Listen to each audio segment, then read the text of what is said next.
बताएं सर। देखो भाई साहब, ऐसा है कि आज जो stock of the day they रहा हूँ वो है कोल इंडिया अगेंस्ट ऑल ऑड्स। कोल इंडिया, हाँ मतलब किसी की भी अपग्रेड नहीं है। अभी आशीष रिपोर्ट पढ़ेंगे। आशीष, किसी ने अपग्रेड नहीं दिया सर? अपग्रेड नहीं दिया लेकिन कमेंट्री अच्छी है। अच्छी है ना? बस, अरे वाह, बस आशीष ने मुझे अच्छी कमेंट्री देगी, आ गया confidence है। confidence। तो क्या अच्छा है वो कोल इंडिया में आशीष बताएंगे। मैं आपको बता दूं 224 के स्टॉप लॉस के साथ आपको करनी है खरीदारी।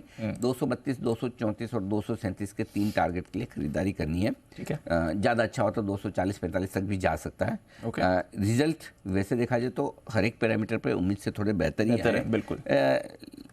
लेकिन फिर भी लोगों को लग रहा है कि फ्यूचर को लेकर अनिश्चितता थोड़ी सी है। बिल्कुल। या आगे, अब पिछले साल का बेस थोड़ा हायर था तो इस साल थोड़ी सी अर्निंग्स कम हो सकती है।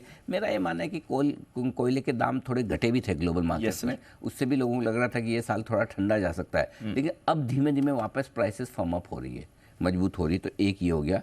दूसरा है कि इनके वॉल्यूम्स बढ़ने की संभावना है और दूसरा रॉ मटेरियल कॉस्ट भी थोड़ी सी घटेगी। तो इन दोनों का बेनिफिट थोड़ा सा मिल जाएगा। तो इनकी जो साल दर साल कोयले की प्राइस थोड़ी सी नीचे भी रहेगी तो इसको ऑफसेट ये कर देंगे। तो इसलिए कमाई में ज़्यादा कमी नहीं आएगी। तो उस हिसाब से मुझे लगता है कि एक खरीदने का मौका मिल सकता है। रिजल्ट के बाद थोड़ी तेज़ी हो सकती है। वैसे भी एक चीज़ और कहना चाहता हूँ दीप, पावर स्टॉक्स में, पावर और पावर से जुड़े स्टॉक्स में ध्यान लेने का ही रखना है, बेचने का बिल्कुल भी नहीं। चाहे वो आपका REC हो, PFC हो, पावर ग्रिड हो, टाटा पावर हो। एक्चुअली टाटा पावर भी पावर स्टॉक नहीं है, कोयला स्टॉक ही है। हाँ, कोल की ट्रेडिंग तो वो भी है। हाँ, कभी है। मुझे लगता है इवन मुझे टाटा पावर भी अच्छा लगता है। So I think NTPC, power stocks और पावर इक्विपमेंट से जुड़े हुए स्टॉक्स ये सारे, यहाँ ध्यान खरीदारी का ही रखिए। बाय ऑन डिप्स जैसे कैसा आपका ये जैसे ऑटो सेक्टर बुल रन में चल रहा है, ठीक है, जैसे फार्मा भी पीछे से आया, या फिर आप जैसे बैंक्स बुल रन में चल रहे हैं, वही पावर सेक्टर का भी 5-7 साल में एक बार टाइम आता है बुल रन का। वो टाइम इनका चल रहा है, अभी चलेगा, क्योंकि पावर डिमांड इतनी स्ट्रांग है। और दूसरा क्या है, जो ऑल्टरनेट पावर है ना, सोलर वगैरह है, इनको स्टोरेज करने की कैपेसिटी नहीं है। आप दिन दिन में यूज़ कर लो तो ठीक है। आप बिजली का मर्चेंट, दोपहर में पावर का दाम चलता है 2 रुपये, रात को चलता है 8 रुपये। Yes sir. तो स्टोरेज करने की कैपेसिटी, और स्टोरेज करने की कैपेसिटी जल्दी से बनती नहीं, कैपिटल इंटेंसिव और टाइम बहुत लगता है। बिल्कुल। सो इसलिए क्या है, पावर स्टॉक्स की डिमांड रहेगी। सो आई थिंक यहाँ पर व्यू पॉजिटिव साइड पर रखना चाहिए। ये मेरी राय। Stock of the day Coal India futures. बिल्कुल सर। चलिए, वैसे कल की परफॉर्मेंस के बाद थोड़ा बार हाई हो गया स्टॉक। कल वाली पे भी मैं बात करना चाहता हूँ। ग्लैंड फार्मा 1600 रुपये का टारगेट हमारा था। नो डाउट दीप, ये तो हो गया, एक अलग बात है। 1600 कल ही हो जाएगा, ये तो मैंने खैर सोचा भी नहीं था। और हो सकता है क्योंकि कल दिन भर सर्किट पर टिका रहा, देखो मजबूती के साथ।